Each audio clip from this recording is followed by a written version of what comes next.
একটা প্রশ্ন, আপনি কিছুক্ষণ আগে বললেন যে বিজেপি যদি রাজনৈতিক আপনাকে ক্যান্ডিডেট করে করবেন, এই মুহূর্তে আপনাকে পশ্চিমবাংলার রাজনীতিতে লোকসভা নির্বাচনে সব থেকে ইজিয়েস্ট এবং সব থেকে টাফেস্ট প্রতিপক্ষ কাকে কাউকে ভাবছি না, আর যদি দাঁড়াই তখন ভাবনা শুরু করব। Sir, now that you are in BJP, how do you think BJP is going to perform in Lok Sabha? কত সিট পেতে পারে? না, আমি এসব নিয়ে প্রেডিক্ট করব। Sir, আপনি প্রেডিকশন করা আমার কাছে দেখা করেছেন আজকে। You met the Chief Justice in a courtesy meeting. Any words of advice, anything that he told you? No. So many of the critics are questioning the cooling off period. Anything on that, sir? A cooling off period. What is the provision of cooling off period? What is the provision? Can you show me? কিছু সবজান্তা সাংবাদিক আছেন, তারা এইসব প্রশ্ন তুলছেন।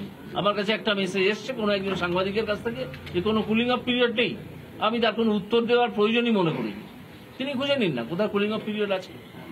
Sir, আপনি বিচারপতির আসনে থাকার সময় আপনাকে যেরকম তৃণমূল কংগ্রেস আক্রমণ করেছিল, আর অন্যান্য বিচারপতির বাড়িতে কারোর বাড়ির সামনে পোস্টার পড়েছিল, অন্যান্য বিচারপতিরাও আক্রমণের শিকার হয়েছিলেন বিভিন্নভাবে বিভিন্ন ক্ষেত্রে। আমিও তো হয়েছিলাম। হ্যাঁ, আপনি সহ আরো অনেক বিচারপতিরাই আক্রমণের শিকার হয়েছিলেন। সেই জায়গায় দাঁড়িয়ে এবার আদালত থেকে বেরিয়ে এসে বিচারপতি পদ থেকে ইস্তফা দিয়ে এই ব্যাপারটা নিয়ে কিছু ভাবছেন? যে কারণ বারংবার বিচার ব্যবস্থা যারা আক্রমণ করছেন, বিচার ব্যবস্থাকে তো আক্রমণ করছেন না, আক্রমণ করছেন বিচারপতিদের। আমি তো বললাম তাদের ছোটবেলায় বেড়ে ওঠার মধ্যে পিতামাতার শিক্ষাদান, পরিবারে যে শিক্ষাটা আমরা পাই তার মধ্যে নিশ্চয়ই বিরাট কোনো ফাঁকি আছে, যে কারণে তারা জানেনই না কি করতে হয় কি করতে না হয়।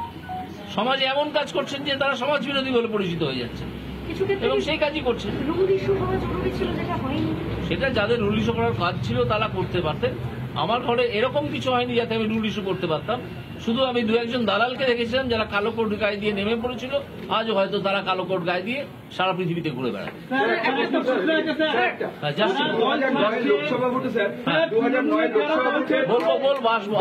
বিপর্যস্ত 2009 লোকসভা ভোটে সেখান থেকে বোঝা যাচ্ছিল যে পশ্চিমবঙ্গে বাম সরকার পতন হবে। এই 2024-এর লোকসভা ভোটে কি মনে হচ্ছে? আমার মনে হচ্ছে তৃণমূল দলটি যেভাবে নড়বড়ে হয়ে গেছে এবং যেরকম ভেতরে ভেতরে ভাঙছে বিভিন্ন চাপে, তারা নিজেরাই ভেঙে পড়ছে, তাতে আমার মনে হয় যে 2009 সালে সিপিএম এর যেরকম অবস্থা হয়েছিল এই 2024-এ তৃণমূলের সেরকম অবস্থা। বামেদের উত্থান হবে তাহলে? কি বললেন? বামেদের কি তাহলে উত্থান হবে? আপনি ভেবে দেখুন। যারা তৃণমূল কংগ্রেস দল ছাড়ছে তারা ঘনিষ্ঠ মহলে বলছে যে গুড কালেক্টর নয় বলে তাদের দলে কোনো দেখুন, এটা তাদের ব্যক্তিগত ফ্যাক্ট ফাইন্ডিং এবং সেই জন্য হয়তো তারা বলছেন। এই সম্বন্ধে আমার তো কোনো নলেজ নেই, তারা গুড কালেক্টর না ব্যাড কালেক্টর সেটা আমি জানি না, সুতরাং এই সম্বন্ধে আমি কোনো উত্তর দিতে পারবো।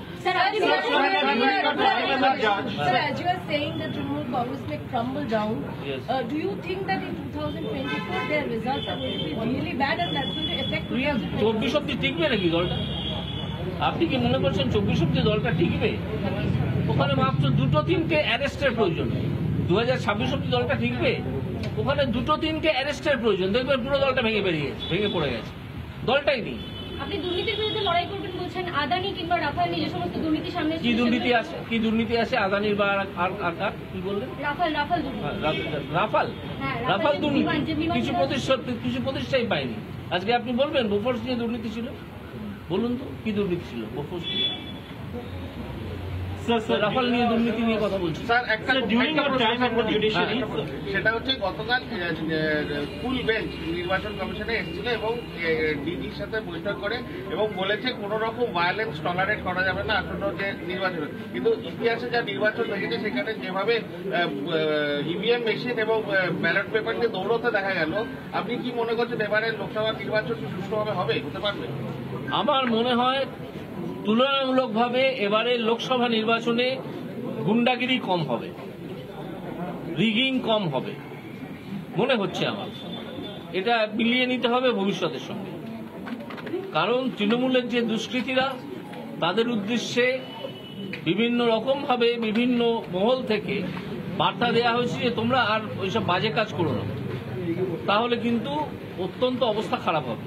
এবং আজকে এখানে এই সাংবাদিক সম্মেলনে আমিও বলে দিচ্ছি, যারা তৃণমূলের হয়ে রিগিং করেন বিভিন্ন জায়গায় তারা নিজেদের জায়গা থেকে চলে যান, তা না হলে কিন্তু মারাত্মক বিপদে পড়বে, এটুকু বলে দিতে হবে।